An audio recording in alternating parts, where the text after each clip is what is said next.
Ladies and gentlemen, good morning, good afternoon, or good evening, depending on where you are. And thank you for joining us today. It's a privilege to welcome you to this important seminar, which marks a significant moment in the ongoing collaboration between AUDA-NEPAD and ISS, the Institute for Security Studies. This partnership initiated through this MAU in December 2022 was forged with a clear and crucial purpose to enhance foresight planning and scenario building across Africa. These tools are vital for supporting monitoring, evaluation, and evidence-based policy development, which will shape the future of our continent. In 2023, the AUDA-NEPAD Africa Policy Bridge Tank and the ISS program hosted 8 virtual seminars exploring Africa's development potential across various sectors. These seminars culminated in the inception of the African Future Think Tank in Addis Ababa earlier this year, marking a new era of strategic planning for Africa's future. As we move forward in 2024, this collaboration will deepen even further. We are committed to accelerate the dissemination of knowledge and implement Africa's development plan, the Agenda 2063. To that end, we will be hosting a new 4-part seminar series to bring together experts and decision makers to discuss Africa's long-term development potential. This initiative is not just about planning, but it's also about positioning Africa to take its rightful place on the global stage, ensuring that our continent is equipped with the strategic insight needed to navigate an increasingly complex global environment. My name is Abdel Nasser Daoud Kinefour. I am Senior Program Officer at African Union Development Agency. And today, the main theme of today's seminar is forecasting African future, empowering African Union member states. In an increasingly multipolar world, Africa's trajectory will be influenced by shifting global power and influence. We will explore 4 potential scenarios that highlighted in ISS last report. The first one is a sustainable world, the most favorable scenario for Africa, envisioning a world that prioritizes sustainability, equity, and the goals of the Sustainable Development Agenda. The second one is divided world, a fragmented global order with rising nationalism and populism, placing a cap on Africa's development potential. The third one is world at war, the most perilous scenario, because where global conflicts escalate, stunning Africa's growth and progress. So the last one, which is the growth world, this is a scenario prioritizing rapid economic growth at the expense of quality and environmental sustainability, complicating Africa's development path. Ladies and gentlemen, the future is uncertain, but through foresight and scenario planning, we can better prepare for the challenges and opportunities that lie ahead. Today's discussion will help us to navigate these global power dynamics and ensure that Africa not only adapts, but also shapes its own destiny. Now, I would like to briefly introduce our 3 speakers, our panels for today's session. In about 20 minutes, Dr. Yaki Siliers will share key findings and recommendations from ISS Africa in the World report. And Yaki is the founder and former executive director of the Institute for Security Study, and he currently serves as chair of the ISS board of trustees and head of the African Future and Innovation Program at the Pretoria office of the ISS. His 2017 bestseller, Fate of the Nation, addresses South Africa's future from political, economic, and social perspectives. His three most recent books, which are Africa First, Igniting a Growth Revolution in 2020, The Future of Africa, Challenges and Opportunities on April 2021, and Africa Tomorrow, Pathways to Prosperity in 2022. Also, take a rigorous look at the continent as a whole. Following his presentation, and in about 15 minutes, our panelists will offer their reflections, insights, and experiences. The first one is Mr. Kofi Kwaku. He is a senior research fellow at the Center for Africa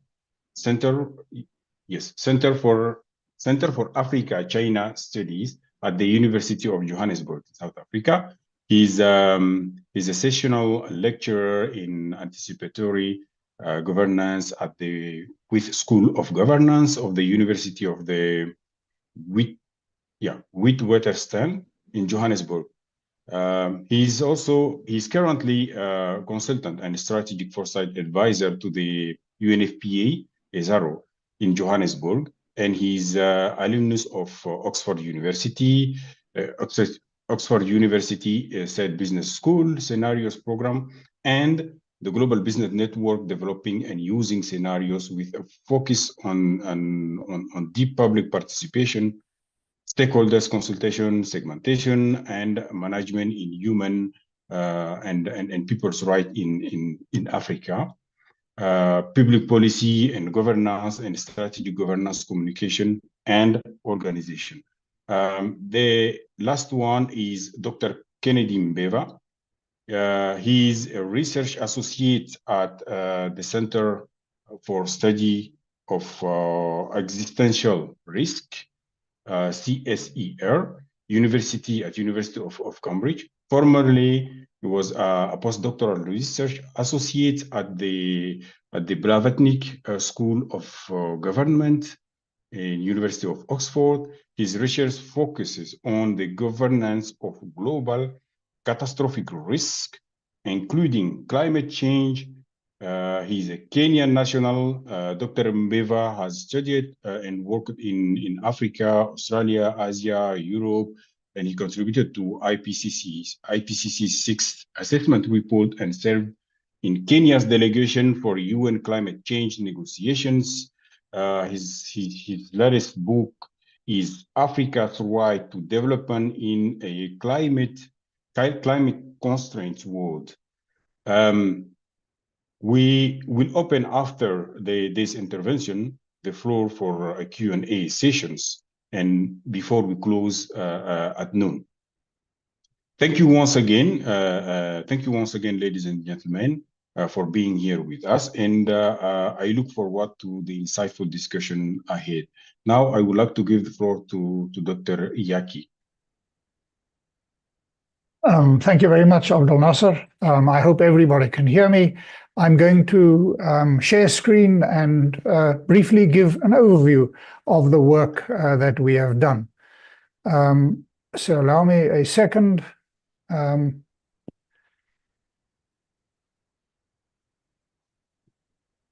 So I'm showing you the front page of the African Futures website that we host and partner with AUDA-NEPAD. This is a very large site. And on the website, you can, on the one side, look at geographies, and you can view all of a forecast out till 2043 for each of Africa's countries or regional economic communities or regions. 2043, because that is the end of the third 10-year implementation plan for Agenda 2063. We can also review the Africa's current path or its business as usual forecast, and then the impact of a variety of themes like demographics, agriculture, health, and wash on Africa's long-term development prospects. We can also look at the impact of these scenarios on work and jobs, on climate, energy, and gender. And we can look at the combined impact of these scenarios, the combined scenario. I'm going to speak to you about Africa and the world. Before I do so, just one word that we use a forecasting platform that is hosted and developed by the University of Denver. It is known as International Futures, or IFS. If you want to learn about how we did these forecasts, you can go to the About section on this website. So everything I'm going to show you is on the website and available. I'm going to scroll down on this page. This Africa and the world is part of there is a long write-up of the scenarios. If you go to the contents page, it will show you the content of what is on this page that looks at how global developments impact Africa. I'm going to speak on this what we refer to as a slider, and I want to start off by speaking about how we measured power. So to look at where the world is going, we model how power could change globally. So there is at any point in time 100% of power in the world. At the moment, the US has the most power, followed by a variety of other countries. So using material power, and various indices, we argue that China will overtake the US as the most powerful country in the world before mid-century, early 2040s. But the West is, of course, more than the US. The West has got partners, it's an alliance, and China does not. And nor does China have the global policing ambitions that we saw from the US, particularly at the time of the extent to which the US dominated the rest of the world. So we believe that the West will continue to dominate in wealth attraction and technology, although its relative advantage is shrinking. So what we see is a world of regionalism rather than globalism. This is sort of complex multipolarity, and it's a world where the divide between the rich West and the rest, the global North and the global South, is increasing. But at the same time, democracy is being challenged, particularly in rich liberal democracies, to the private sector. The power and the influence of money and the private sector is increasing, and governments struggle to maintain that. On the other hand, the ability of autocracies like Russia and China, some of the countries in the Middle East, to buy off the desire for self-actualization through rapid economic growth is declining, while in many poor countries, many of them in Africa, particularly in sub-Saharan Africa, we see that the power of the state is being challenged by non-traditional groups. So we have designed 4 broad global scenarios. We did that using the very traditional 2x2 framing, where we look at the vertical index indicating the extent of globalization, so interconnected globalization at the top versus nationalist populism at the bottom, versus the extent of sustainability. On the left is the low levels of mitigation and adaptation. On the right, high levels of mitigation and adaptation. That gives you 4 worlds: a sustainable world, a divided world, a world at war, and a growth world. So these are 4 alternative ways in which the world will develop, but reality is more complex, of course. We believe that the world is somewhere between the divided world and the world at war. And it is quite likely that the sustainable world will only be unlocked through a world at war scenario. But let's look at the characteristics of each.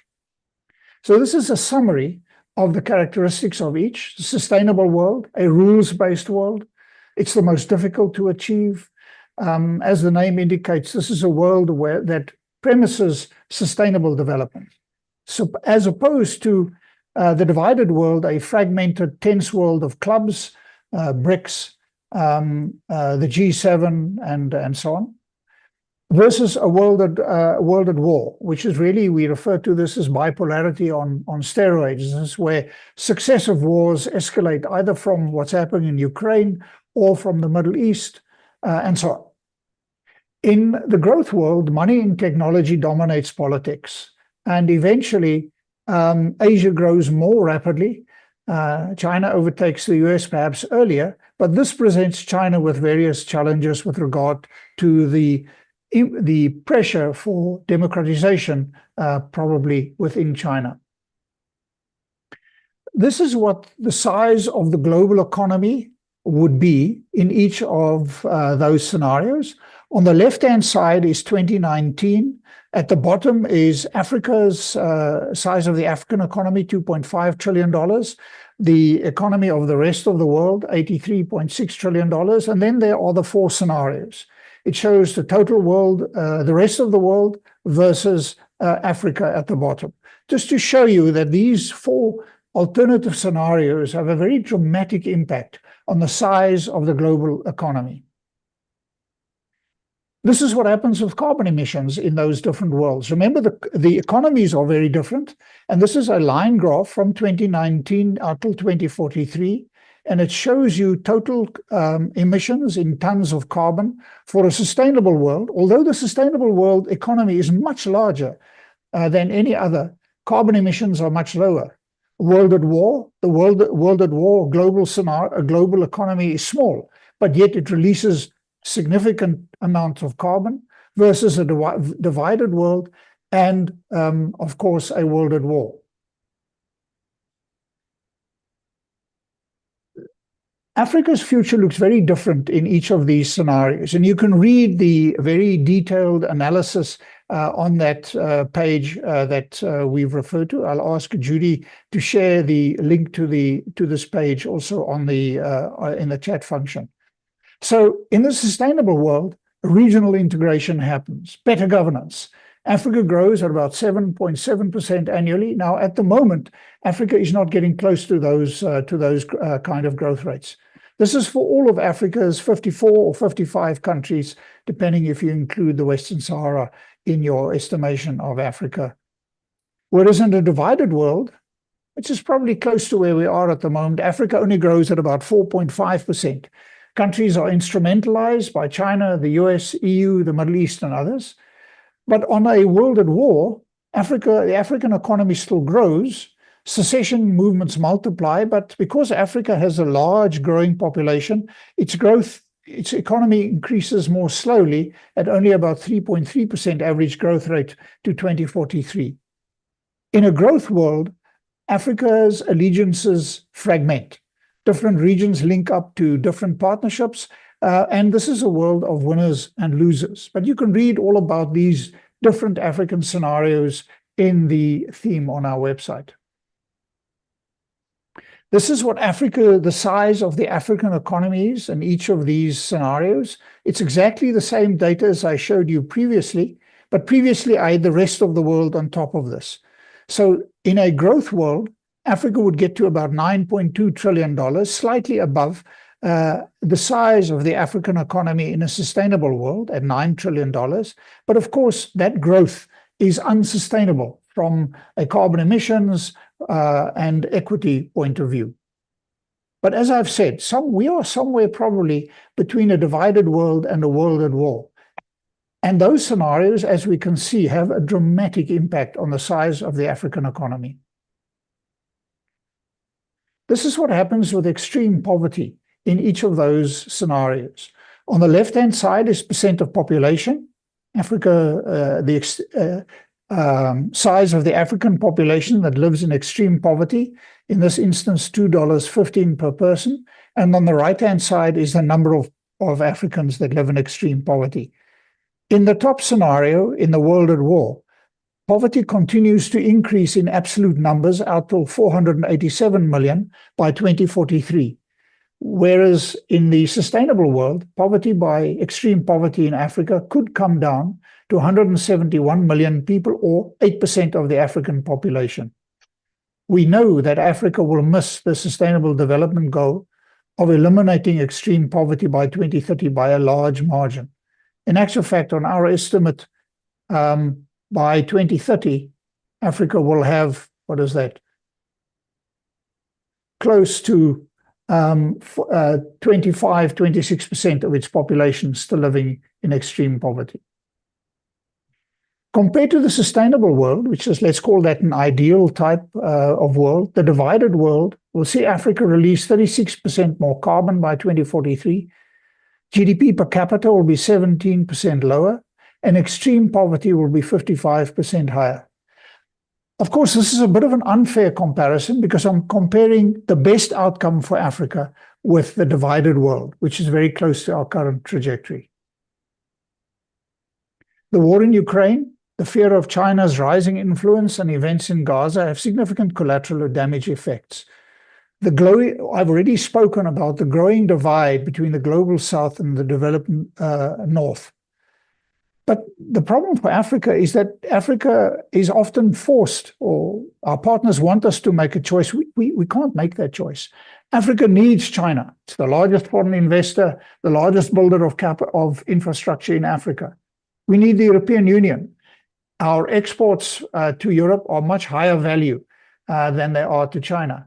And we need the deep pockets of capital in the US to develop and reduce poverty. We can't choose the one above the other, even as our developmental future will increasingly be determined by a rising Asia. Africa's foreign and development efforts should therefore unequivocally advance geopolitical stability, avoid being instrumentalized, and pursue sustainable growth and actively support a next-generation rules-based global system. I think that's sort of a summary, and this often frustrates our partners, particularly Africa's development partners, who want the continent to make a choice. But in actual fact, when we do make a choice, as some countries in the Sahel have done, then they really get embroiled in this proxy war that Russia is fighting against the West and against Ukraine, as we see with the involvement of Wagner. From an African perspective, the West needs to differentiate between China and Russia and resist simplistic narratives that put a benevolent West against a bad China associated with evil Russia in Africa. The Communist Party will not abandon its collectivist views. They're there to stay. And neither will democratic countries abandon their belief in individual freedoms and political rights. And we can speak a lot about the findings of Afrobarometer and so on, about where Africans want to go. In addition to the accelerated impact of climate change, 5 developments could disrupt these scenarios because we don't have a crystal ball. We cannot predict the future. What we can do is speculate on how it could evolve. The first would be democratization of China, which would be hugely disrupting globally to the global economy and to Africa. The second is ongoing political polarization, eventually conflict in the US, if Republicans and Democrats continue to fight as they are. Substantial expansion or contraction of the European Union could have a huge impact globally. And then, of course, political integration and reorientation in Asia and India's foreign policy orientation is a large swing factor. And then we come to the issue of technology and artificial intelligence, which when it comes to jobs and employment presents in actual fact significant threats to Africa's development. So in summary, these are sort of the recommendations from a very long study available on the African Futures website. I've already spoken about the extent that we need geopolitical stability and that Africa is desperately trying to avoid instrumentalization. We need to pursue our development interests. And we have spent a lot of time on our African Futures website looking at what can drive development in Africa. Invest in agriculture, set conditions for foreign direct investment, including knowledge transfers, domestic economic linkages, and so on and so forth. That means we need full transparency on all government contracts, loans to state and state-owned enterprises, no hidden debt, as happened in Mozambique. To combat corruption and illicit financial flows, we need to agree to non-reciprocal tax information exchange mechanisms. We need to strengthen our continental institutions. We need to a reform of global financial and trade architecture, because Africa needs much more money at much lower interest rates than what it's getting. We need the full implementation of the Continental Free Trade Area. Our scenarios indicate very clearly that trade integration in Africa has on the long term the most benefits. And in where we need to invest in an early transition to sustainable energy, including renewables. And our analysis, and we finished that earlier this year, is that Africa will need renewables, nuclear, and gas. We can't get away from gas. We can get away from coal, and we can get away from oil, but not from gas. We need to encourage emerging technologies and innovation. We need to act collectively. And of course, we need to grow Africa from the bottom up, which requires economic diversification and innovation. So, Chair, that's the summary of a much longer study that we have done. I've tried to present 4 scenarios to them, and the most important issue that I would like to emphasize is that our work really indicates the extent to which global developments have a very large impact on Africa's development. So what happens globally, it's not somehow that we are divorced from what happens globally. We are deeply, deeply affected. So thank you very much for the opportunity to speak. I'll stop there. Thank you. Thank you very much, Yaki, for this insightful presentation. Now, I would like to give the floor to Mr. Kofi first. Okay, thank you very much, Abdel Nasser. But also, I want to commend Yaki and his team for doing a stellar job to bringing to us a sense of, insight, but more so foresight, and then give us a chance to have, reflections. And I quite agreed with most of the recommendation. I'll spend some time on it. But most important, with the kind of studies that make us to think, to critically look at how Africa's role, at least stand in the world, what to do about it, and then make sure that some of the great challenges we're facing are dealt with. Of course, it's not easy. And at the outset, I want to tackle 2 very important things before I get into the technical aspect of the scenarios, and then the form and the content. The first 2 for me, first of all, when I look at the title of this presentation, at least the project itself, it's very interesting. Global power dynamics and possibilities for Africa. So the question is, where are those possibilities? It's refreshing to know that at least for once, there's a sense that there are possibilities, because much of the time, every time somebody says Africa, what comes into mind is the conjuration of the idea of Afropocalypse, the idea that things are going terribly wrong, things will go terribly wrong. There is already part of that within the scenarios, which sort of grips us into thinking that, oh my goodness, our fears have sort of overwhelmed us so much so that we can't do anything about not only our present, but also in our future, that other global powers have already decided it. We also hear most of the time that China is already influencing the future of Africa, and it's going to do it for the long time horizon of 50 years. We also hear that fear that transpires into the arrival of Russia on the continent, both in Central and then in West Africa and Sahelian states. But also, most important, that those fears are also sort of pushed by not only from outsiders, but also from within the continent. And so the first thing for me is the idea that Africa is, the study itself, at least the work that Yaki and his team has done, lump Africa into just that one block, that lump that makes it difficult to differentiate how the continent is moving. But they're right to a large degree, because there's a sense that this Africa is what we have. It's a block, it's a continent. Geographically, we need to deal with it. But within the continent, there's a great deal of differentiated places that are evolving. And I'll talk about that if time allows. But this is one. The second one is the notion of democracy it is already almost taken for granted, I would say, by Yaki's team and the work, that democracy, perhaps without it, very little can be achieved, or there's no way out without democracy. And that comes into the notion of autocracies, which means groups of people, or at least groups of, I wouldn't say madmen, but people who think they have the power to structure or restructure and give orders to other people to run those countries and govern them. Now, we know what democracy has done for the rest of the world. If the world was so democratic largely, and the benefits were so clear, we would see much of it in Africa. Of course, we see some of it. But overall, an overall assessment of what democratic rules have done to Africa really hasn't done well for the continent, because every time democratic people are in charge, we see what it is. And let me be blunt, let's take South Africa.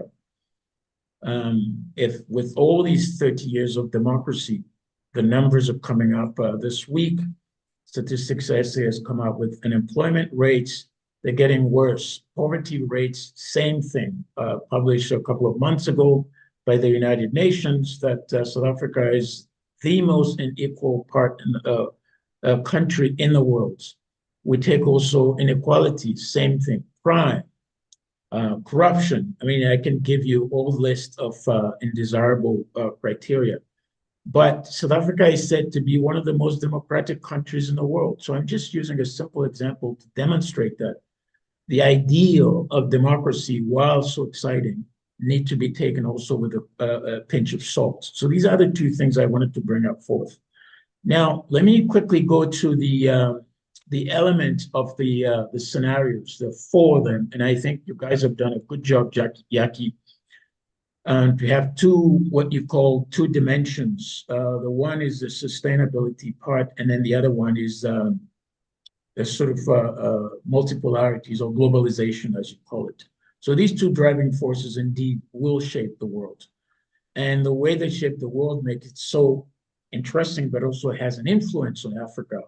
And how does Africa really find its way through this? And you've done a great job at putting it out. But my sense, by experiencing those scenarios, is that even from now on to the next 20 years or so, a generational, things won't be as good as sort of best case scenarios for Africa. Even within all the four scenarios, there's still a lot of pulley prices, what the World Economic Forum calls difficulties and challenges and so forth. But what is really interesting for me is that within those scenarios, there are both hopes and fears. And I think what the title of this conversation really helps to do is to help us to paint us our hopes.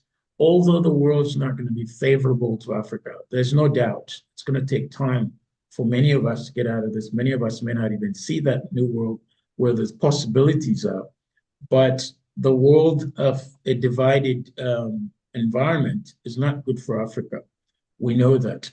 The world of the world at war is not good for us. We already see that the Ukraine war, or at least the crisis there, has been transferred or transported into West Africa and Sahelian state, where the government of Mali is now accusing Ukraine of abetting terrorism. And it's not only the only, there's more to it.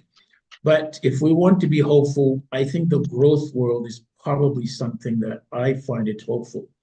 And for me, why I find it hopeful is that Africans are now waking up, and what's making them wake up is also the role of the quality of information, although there's a lot of fake news and so forth, but Africans are learning to find out news that help them to educate themselves about where the world is going. And I think this exercise by the ISS, led by Yaki and his team, is also an important one. Opening up the minds of people, informing leadership for decision-making for tomorrow, thinking about anticipatory governance systems, strong institutional or regional, national and regional institutions that could help Africans. But at the same time, having stable state that can help to do that. But Africa can't do it alone. And this is exactly what makes it so difficult, because much of what happened around the world has so much influence on the continent. The continent's almost frozen, and the quality of leadership is also another problem. But I won't spend much time on it. But let me flag this out. I think great partnership with both the West and, of course, with China and Russia should be considered. There have been a lot of talks about autocracies and what's also called the axis of resistance. So in the status quo of global powers, we see, for example, the G7, NATO, and other Western organizations. But we also see the emergence of new networks, perhaps the BRICS, or the axis of multipolarities that they're called, India, China, Brazil, and then Russia, and then, of course, South Africa. But this is where the hope might be, because the United Nations, a status quo network, is really frozen by the kind of institutional structure that govern it. And those institutional structures haven't been very kind to Africa. There have been a lot of talks about Africans getting perhaps 1 or 2 seats at the United Nations, but it's not going to happen, because no country with great powers gives them away easily. So that's another hope that goes out. So the best way is to find partners of multipolarities that will help that happen. And we're seeing more and more, but in this multipolar world, Africa has to be also very careful in the sense that the quality of the partnership they choose might probably help may help Africa to move forward, or probably make it even worse, to push it down into that scenario of a divided world. So let me close very quickly here by saying that this anticipatory exercise is quite useful, and we need to probably encourage that kind of exercise.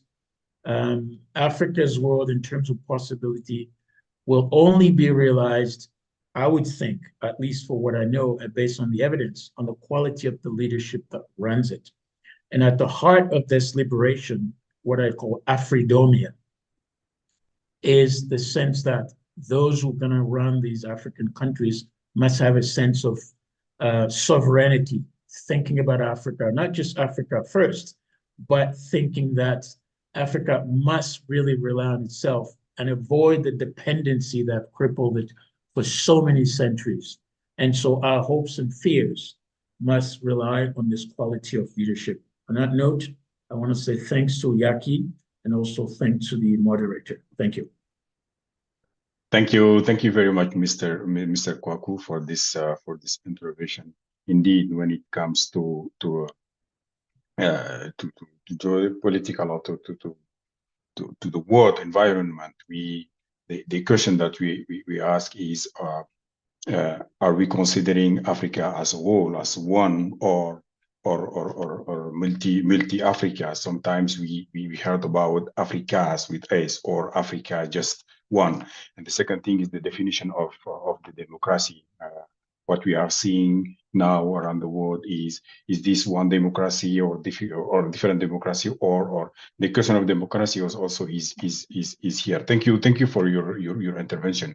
Dr. Mbeva, you worked in Asia, Africa, Australia, Europe, and you had a chance also to go through this brilliant report.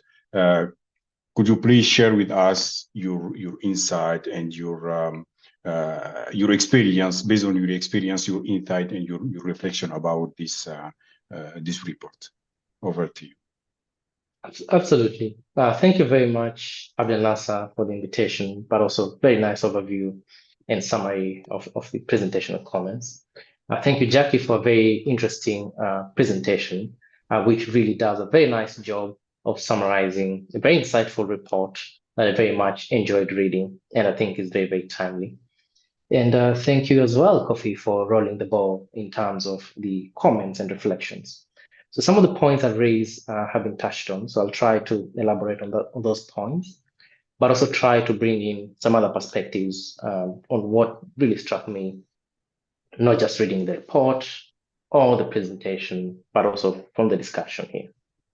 So I think first and foremost, I think it's a very important report, having launched it, because it touches on a very important issue that's Africa's place in the world.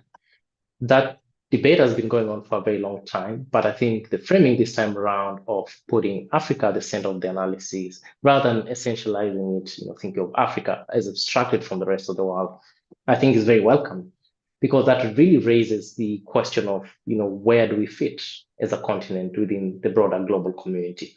I think that's a very, very important point in terms of framing the report. So a couple of things also struck me in terms of the report and the general thrust of it. And apart from the issue of framing, or in addition to the issue of framing, is the issue of futures or scenarios. And I think, and I hope we should have more of this, where we at least start by having a vision of what the future could be, and then having that as a kind of a way of stimulating our thinking on how is there one future or multiple futures, and how do we get to those kinds of futures? So having that kind of vision, but all visions, I think is very, very important, and I think we should have more of that. It's a good thing we see that, for example, in the AU Agenda 2063. So seeing the connection between scenarios and the AU Agenda 2063, I think is very, very much welcome. I found the typology very interesting, looking at the dimensions of globalization. That's how integrated or disintegrated Africa is with the rest of the world, but also the question of sustainability. And I think connecting those two, of course, one could add other dimensions, but I think those two dimensions are very interesting in terms of kickstarting the conversation, but also raising quite a couple of pertinent issues, which I'll get to. One last point that I found was quite useful was thinking about these 4 different kind of outcomes or futures that Africa could have, and some of the overlaps between some of those futures. So I found that quite interesting. So I think based on those kind of immediate reflections, a couple of things kind of came up as well, which I'd like to share my reflections on, but also I'd be very keen to hear other thoughts and views. And the first, of course, is the issue of Africa, which has always been a very contentious issue on how should we think about Africa. Should we think about Africa as an entity, a single entity, or should we think of it in its very kind of in a very diverse forms? Maybe it's not an issue of choice on either of those kinds of framings. Maybe we could have a discussion that includes both. Also, on some aspects, there's that kind of collective identity, for example, the AU Agenda 2063, which is owned by the member states, created by the member states, of a collective vision for the continent. But there are also significant variations across the regions as well. And I think having a discussion that has or brings together both dimensions rather than seeing them as alternatives or mutually exclusive, I think is very important. But also that raises the question of how we scope our analysis, depending on how much weight we put in our analysis. Do we weigh more thinking about Africa as a single entity with all the usual caveats in the scenarios, or is there much weight given to the variations across the continent? So I'll be very keen to hear reflections on that. The second thing, which I think is also bubbling under the surface, and one could pick in very numerous conversations around Africa's future, but also which I found, kind of bubble in the report, but I wish could be discussed a bit more, is the issue of uncertainty. As many know, of course, there are quite a number of risks, that African countries face within and without, which have been very well articulated in the report. But I was wondering, where does uncertainty lie? Because we have a very kind of these kinds of futures of which we envision, which is great. Have the AU Agenda 2063, which is also great. But in terms of certainty, how certain are we in terms that we will realize those futures, or even as we articulate those futures, what is the assumption in terms of the uncertainty? Do we have a kind of degree of uncertainty that is manageable, or do you have very high degrees of uncertainty? And I think that really shapes the outcomes of how feasible some of these scenarios are. Of course, scenarios are scenarios and visions are visions. But I think the issue of uncertainty, I wish I could have seen a little more discussion on to what degree, or do they shape divisions, but also the feasibility of attaining some of those visions, the desirable ones. I mean, the other point that I wish I could seen more of is the normative aspects of the scenarios and the assumptions that underpin the choices made. Of course, the indices that have been used to construct the scenarios are quite reputable, but also there are always trade-offs in terms of constructing such indices, but also framing the analysis and interpreting it and putting it together as a report. And some of the especially socioeconomic issues, very contentious issues like population, issues to do with, for example, gender, issues to do with ecology like climate, etc. The ecological and social economic issues that are quite contested, not just between Africa and other parts of the world, but also within the continent. There's a kind of diversity of values and ethical frameworks and systems. So how does that shape how we construct the scenarios, and how should we understand the ethical assumptions or moral assumptions and the choices or the set of choices that is available within the continent, but also how that kind of connects with the rest of the world and how that shapes Africa's position and image in there. So I think that's one thing that I wish I could have seen a lot more. Maybe to my last and penultimate point, which was touched on, is the issue of agency.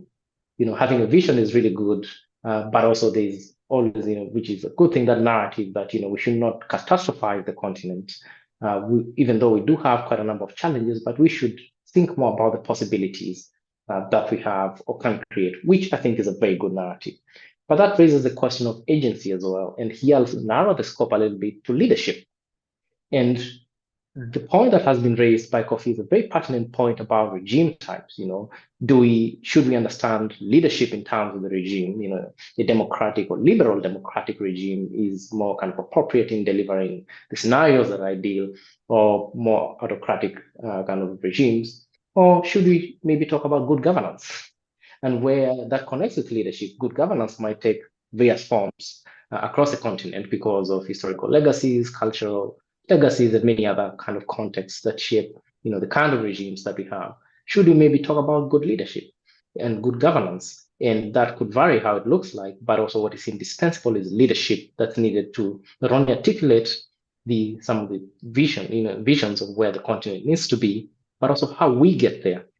Because it is leadership that is quite instrumental. It could be political leadership, it could be policy leadership, it could be civic leadership, but I'd have been kind of interested to see a little bit more on leadership, but maybe that could be a topic of discussion. So I'll leave my comments there, but by concluding that this is a very welcome report. I think congratulations on putting it together.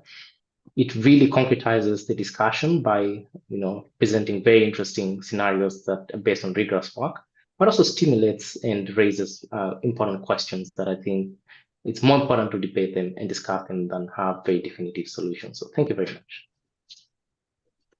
Thank you very much, Dr. Mbeva, for this intervention. Because of interest of time, I would like to open the Q&A session.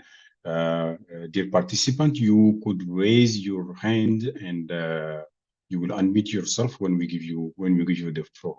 But I would like to start with we had also a few questions on the chat, and I would just like to raise them quickly, as there are only two. The first one is from Pretorius. I hope I pronounce well the name.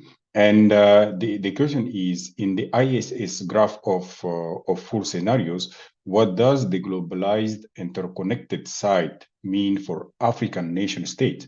Does each keep its own identity while the collective assists each country to prosper, or does the collective dominate the individual state? I think this discussion is for Yaki. And then the second one will go probably to Dr. Mbeva. It's a question on carbon emissions in the world at war scenario. Emissions during armed conflict should rise, and depending on the scale, be rather important, not just because of battles and fire, but also because of cracking up war economies. So why would they be so much lower than in the other scenarios? Oh, okay, that could be also go to Yaki, or you can also intervene and respond, Dr. Mbeva. So thank you. I will let I will let you respond, and then we will take the further question. Yaki. Thanks very much, Abdel Nasser. So I'll just make a few, I have responded to some of these issues in the chat function, so I'll keep my response quite short. In our view, the state remains the main actor internationally and in Africa. But of course, the state contracts, as we see the extent to which the state is contracting in many of the Sahelian countries. But we don't see in any of the scenarios an alternative to the state. Even if, let's say, in some of the Sahelian countries, the metropolitan state contracts to the capital cities, that still means that you have some who is responsible for the territory. So we don't believe that other methods of governance will really replace the state in our forecast horizon. Yes, business is becoming more powerful, money is becoming more powerful, but that is really very characteristic of what is happening in the global north. I think that the whole struggle in much of the global south is really about the establishment of the authority and the legitimacy of a state that can drive development. At low levels of development, the state is very important. So I'll stop there and leave others to comment on some of the other aspects. Yes, thank you, Yaki. Dr. Mbeva, you may have some comment to add, or Absolutely. Just a very quick comment on the question of climate change. I think it's a very, very important question.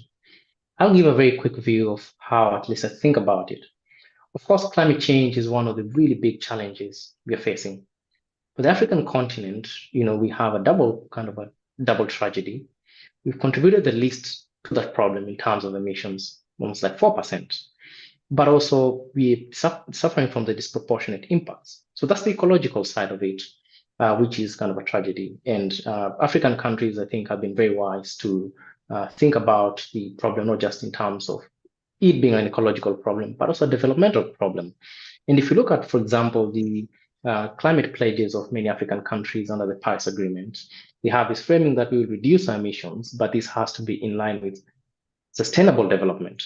That is a very important framing because climate change is a developmental issue for Africa, not only in terms of it destroying the livelihoods across the continent, which many livelihoods are based on agriculture, but it's also a strategic question for Africa. And this means in terms of the politics, which energy systems do we use in the continent, but also how do we defend Africa's interests in the sense that we can deal with climate change as an ecological issue, but also make sure that, the right to development is not undermined. So I think climate change as a developmental question, I think that should be the framing that African countries should have and not just reduce it to an ecological problem of emissions. So I think I'll leave it at that. Yes, thank you.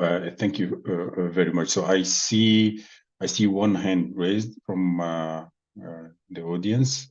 Amina Yakhlef, you can unmute yourself and ask your question, please.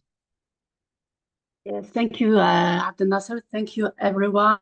Jackie, Kofi, Kennedy. So I'm Amina Yakhlef. I'm the Knowledge Management Officer at AUDA, the Association for the Development of Education in Africa. This is a Pan-African organization, and we strive to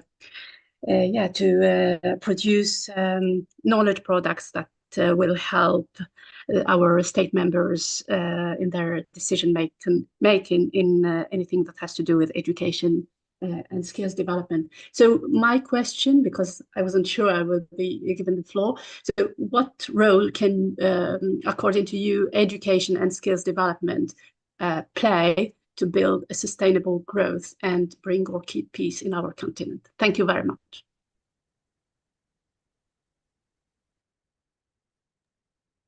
Abdel Nasser, maybe I should respond to that because yes, we've done a significant work on that.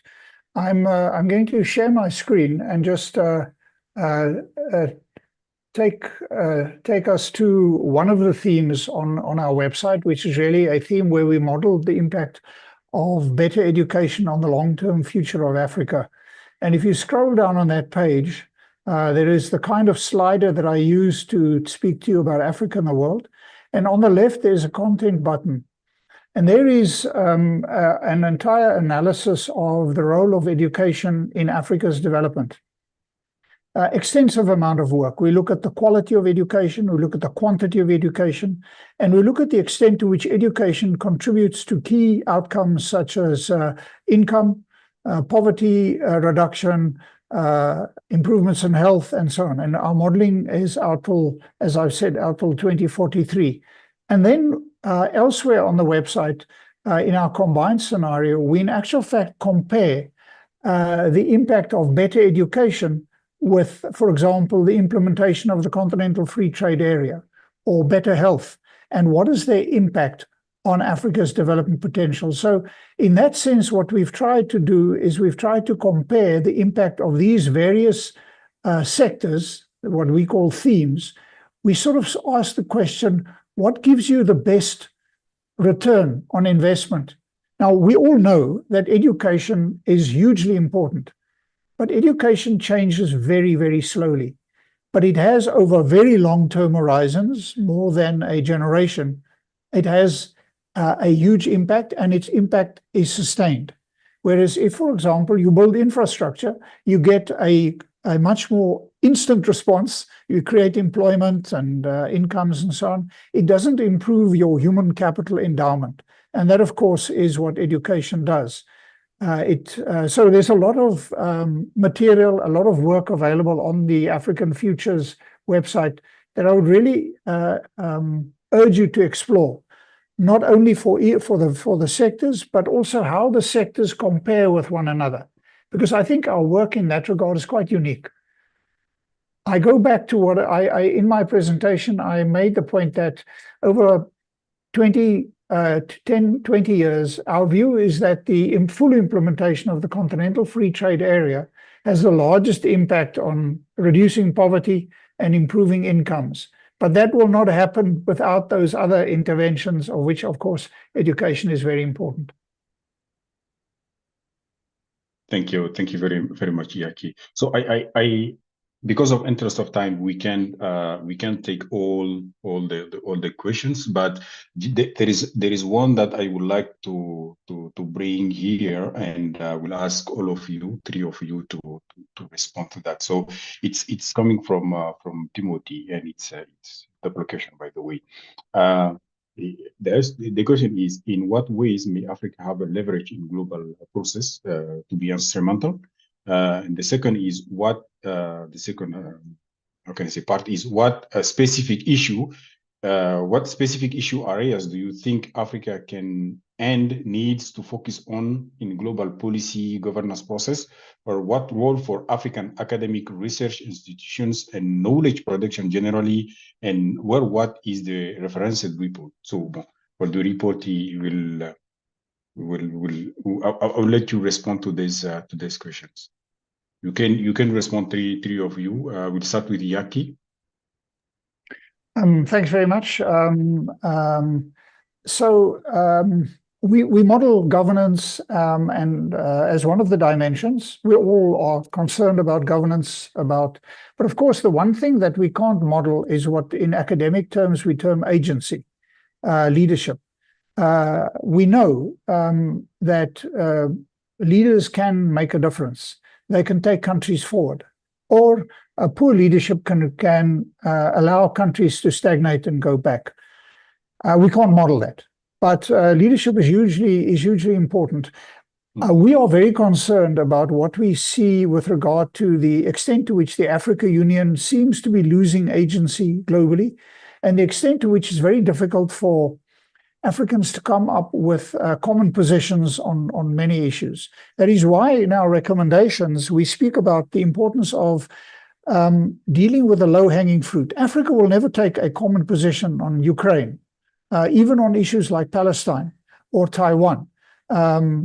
but Africa will be able to take positions on determining what are appropriate technical standards for internet access, railways. And we think it sounds crazy, I know, the comparison that I'm making, but we should focus on what is important for our development. And that is really about development, knowledge transfers, about common standards, so that when you build railways across the continent, that the railway lines in Kenya can link up with Ethiopia and so on and so forth. And we think that that's where the focus should be, because we will not, given the diversity in the continent, be able to take decisions on the big issues. There is at the moment, again, lots of discussions on reform of the UN Security Council and so on and so forth. I agree with Kofi. I don't think there's any chance really of substantive reform of the council, because the 5 countries that have the P5 and have the veto will not give that out. And the kind of tinkering around the sides, come in as a semi-permanent member and we won't use the veto, that's just nonsense. The Security Council is completely and utterly unfit for today's world. And it will either fade into irrelevance, which is what is happening at the moment, or we will probably have to endure another catastrophe before we will see real reform.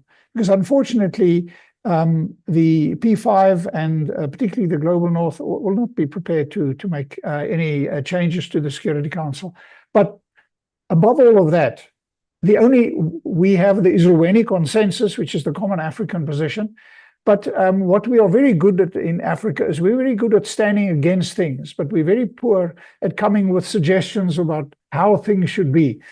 And I think the continent is too diverse and it is too complicated to really try and create, to think that Africa can create that kind of political leadership, but we can create leadership and momentum on issues like reform of the global financial institutions and those kind of issues, which are, again, slightly more of a technical nature. They're also political, but which are hugely important for the continent's development. Thank you. Thank you very much, Dr. Yaki. I would like now to give the floor to Mr. Kofi. Okay, thanks, Abdel Nasser. There are a couple of things for me that are important. The first one that I think could be practical, but also controversial, is what I would call a managed borderless Africa.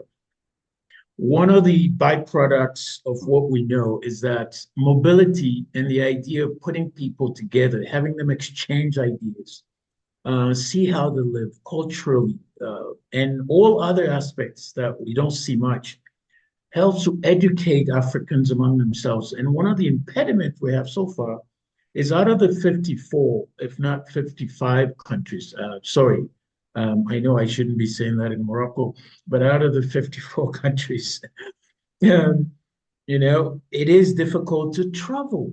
I mean, you've heard, businessman Dangote complaining about the visa issue. These are practical things that African leaders can start to open up, right?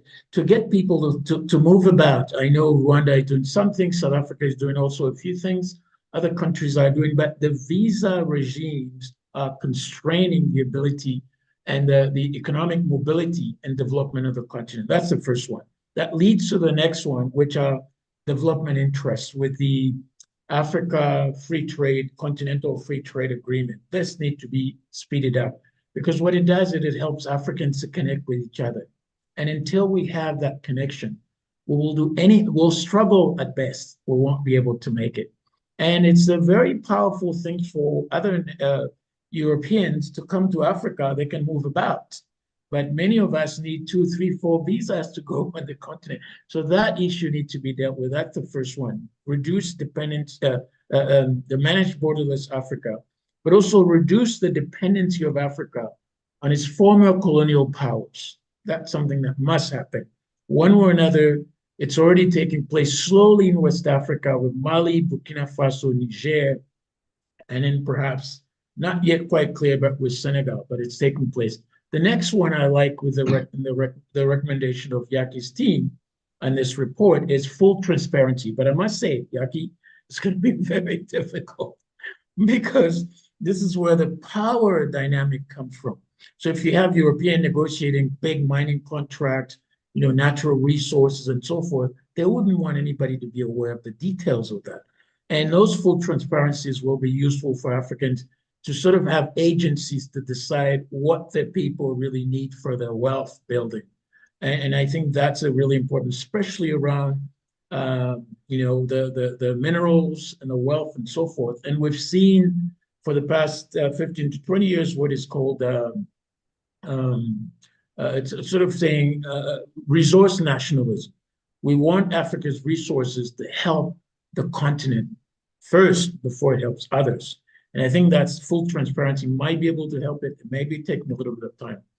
The other one, I think it's important, is strengthening continental institutional leadership.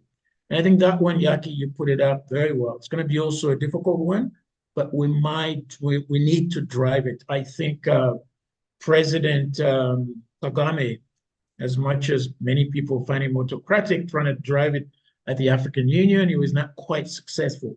But we need that kind of leadership at the African Union. The African Union is paralyzed, fragmented, almost no clear objective in what's going on.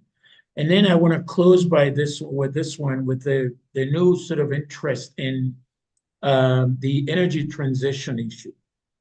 The just energy transition issue, I think it's an important issue. It's going to be also fragmented, differentiated across the continent.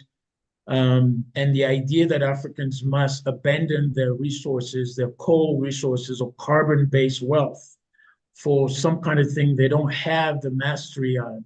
And if you need to borrow money at expensive interest rate from the West or anywhere else to deal with that, that will be a trouble. However, the hope is that Africans understand that mixed energy, if you want, strategies will be something very important. This is where energy becomes a very important point in growing all the things that we've been talking about, the economies, the movement of infrastructure, and anything else. Abdel Nasser, thank you. Yes, thank you. Thank you very much, Mr. Kwaku. Now, quickly, Dr. Mbiva. Thank you. And it's very difficult to come last because all the kind of great points have already been articulated. So I'm going to limit myself to two. I think two things are very important looking ahead. And the first one is a vision. And this report has done so well to articulate a vision, ensure that thinking about the future is important because you have to think it, you have to will it for us to make it happen. So I think vision is absolutely important. And, of course, there's a legacy we'll always have as a continent, but I think the future is ours. And I think having a vision is absolutely critical. The second point, which I'd like to make is where I place if I had to put all my hopes or bets, I put it on the people. And I put it on the people because Africa is a very youthful continent. And I think the demography of Africa will determine its destiny. And I say demography, not population, very specific, particularly because we have a very unique demography in the world, which is very youthful. And one of the things I think we should do away is the concept of youth. Youth as a concept makes no sense in Africa because 7 out of 10 Africans are below 30. And that will be the case for centuries to come. So we do have a youthful population. We do have a youthful demography. That is where I put my hope in them crafting that future. One can look at, across Africa, and you see young people really trying to make the governments accountable, trying to articulate a vision of a future that they want, that works for them. And what is really fascinating is they're not just, are not putting the domestic governments on notice, but also transnational actors. And so connecting those dots and, trying to articulate a future, the young people articulating a future that would work for them and kind of asking for changes within and without their kind of countries is absolutely fascinating. So I think with a vision and that kind of youthful vigor and these young people taking the future into their hands, I think everything else kind of falls into place, including leadership that responds to their needs, but also institutions that put the interests of this youthful population or youthful demography going ahead. So my I just close by saying it's very important to have a future, a vision as we discussed here, but my hope is with a very youthful demography in the continent. Thank you very much. Thank you very much, ladies and gentlemen. I would like first of all express my sincere apologies to today's questions pending. Because of terms of time, we can't respond to all of them. But thank you very much, ladies and gentlemen, to have attended this session. Thank you, Dr. Yaki, for your presentation of this brilliant report, and also Mr. Kwaku for your intervention, and Dr. Kennedy Mbeva for your intervention also. So thank you very much, and I encourage our attendees to follow us on social media, and be aware of that we have additional sessions that are upcoming. I invite you to follow and to also participate and attend the upcoming sessions of this Erudite series. Thank you very much, and I wish you